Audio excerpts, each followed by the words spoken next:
அதோ சார் அக்னிகுண்டம். அதை சுற்றி யாரோ ஒரு அந்தனர். அந்தனருக்கு வேலை என்ன? ஏதாவது யாகம் வளர்ப்பார்கள். அப்படி தெரியவில்லை கண்ணா. ஏதும் ஆபத்தா இருக்கலாம். கேட்டுவிட்டால் தெரிகிறது. வா.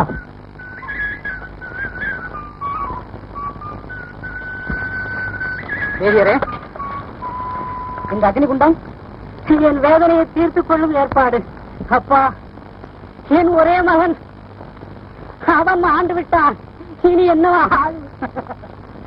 வினோதமா இருக்கிறது. புத்திர சோகத்தினால் நெருப்பில் பாயும் புதுமையை இப்பொழுதுதான் பார்க்கிறேன். சாகர வரையிலும் அவனை நினைத்து நினைத்து சங்கடப்படுவதை விட இன்றைக்கே சாம்பலாகி விடுவது மேல். அவனோடு அவனை பற்றி நினைப்பும் எனக்கு ஒளியும். இது பைத்தியக்காரத்தனம். நீ எப்படி நினைக்கலாம்? பெற்றவனுக்கல்லவா தெரியும். பிள்ளையின் பிறக்கும் போதே இறக்கத்தானே பிறந்திருக்கிறோம். சாவுக்காக கவலைப்படுவது கோழைத்தனம் அல்லவா? அப்பா, வேதாந்தம் பேசுவது சுலபம். ஆனால் அதன்படி நடப்பவர்தான் யாரும் இல்லை. உனக்கும் ஒரே மகன் இருந்து அவனும் இப்படி அநியாயமாக மாண்டிருந்தால் அதற்காக அறிந்து கொள்ள மாட்டேன். இது அனுபவமற்றவனின் அர்த்தமில்லாத வார்த்தை. அப்படி பேசுவன் அர்ஜுனன் அல்ல. அர்ஜுனா, இப்பொழுதே இந்த தீ அணைத்துகிறேன்.